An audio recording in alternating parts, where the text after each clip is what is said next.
বিষ্ণু অবতারের কখনো মৃত্যু হয় না, কিন্তু কেন শ্রীরামজি পৃথিবী ছেড়ে চলে গিয়েছিলেন? রামায়ণে শ্রীরামজির মৃত্যুর কারণ বলে দেয়া আছে। মাতা সীতা চলে যাওয়ার পর কেন শ্রীরাম পৃথিবী ছেড়ে চলে গিয়েছিলেন বা কেন শ্রীরাম দেহত্যাগ করেছিলেন, আজকে আমরা এই ভিডিওতে জানব যে শ্রীরাম কেন স্বেচ্ছায় দেহত্যাগ করেছিলেন। তো নমস্কার বন্ধুরা, আমাদের নতুন চ্যানেল শুভজিৎ স্পিরিচুয়ালে সবাইকে স্বাগত। তো আমরা এই চ্যানেলটি খুলেছি সবার স্পিরিচুয়াল জ্ঞান অর্থাৎ আধ্যাত্মিক জ্ঞান ছড়ানোর জন্য। বন্ধুরা, আমাদের এই চ্যানেলটিকে অবশ্যই সাবস্ক্রাইব করুন এবং ভিডিওটি ভালো লাগলে ভিডিওটিকে একটি লাইক করে দিন। তাহলে চলুন বন্ধুরা, জেনে নেওয়া যাক শ্রীরাম কেন নিজে স্বেচ্ছায় মৃত্যুবরণ করেছিলেন বা কেনই তার মৃত্যু হয়েছিল বা কিভাবে তার মৃত্যু হয়েছিল। এই পৃথিবীর মূল একটা কারণ হলো, যেই এই পৃথিবীতে জন্ম নেবে তার মৃত্যু হবেই হবে বা তাকে দেহত্যাগ করতেই হবে, সে মানুষই হোক বা কোনো অবতার। পৃথিবীতে আসা যে কোনো জীবের মৃত্যু নিশ্চিত।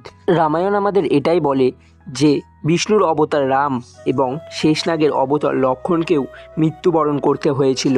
শ্রীরাম রাবণকে বধ করার পরেও কয়েক বর্ষ ধরে তিনি অযোধ্যাকে শাসন করেছিলেন।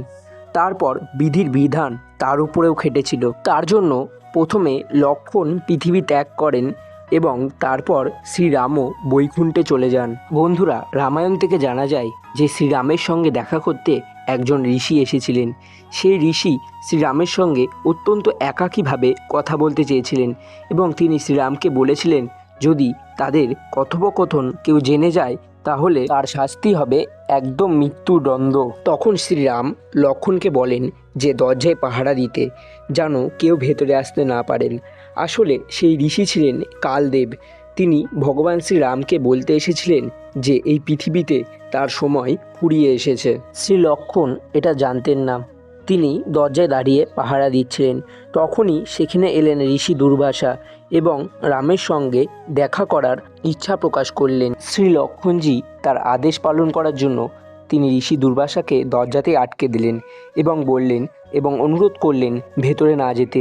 কিন্তু তখনই ঋষি দুর্বাসা ক্রোধিত হয়ে উঠলেন এবং গোটা অযোধ্যার নাগরিক এবং শ্রীরাম লক্ষ্মণকে তিনি অভিশাপ দেওয়ার কথা বললেন। তখন ভাবতে লাগলেন যে যদি গোটা অযোধ্যা নগরীকে অভিশাপ দেওয়া হয় তাহলে অনেক বড় ঘটনা ঘটে যাবে। তার থেকে ভালো আমি সেই ঘরে গিয়ে মৃত্যুদণ্ড গ্রহণ করি। এবং শ্রী লক্ষ্মণ সেই ঘরে, কথোপকথনের ঘরে চলে গেলেন এবং লক্ষ্মণজি সব কথা শ্রীরামকে খুলে বললেন। তখন শ্রীরাম তাকে দেশের বাইরে চলে যেতে বললেন। দেশের বাইরে চলে যাওয়া অর্থাৎ মৃত্যুদণ্ডের সমান।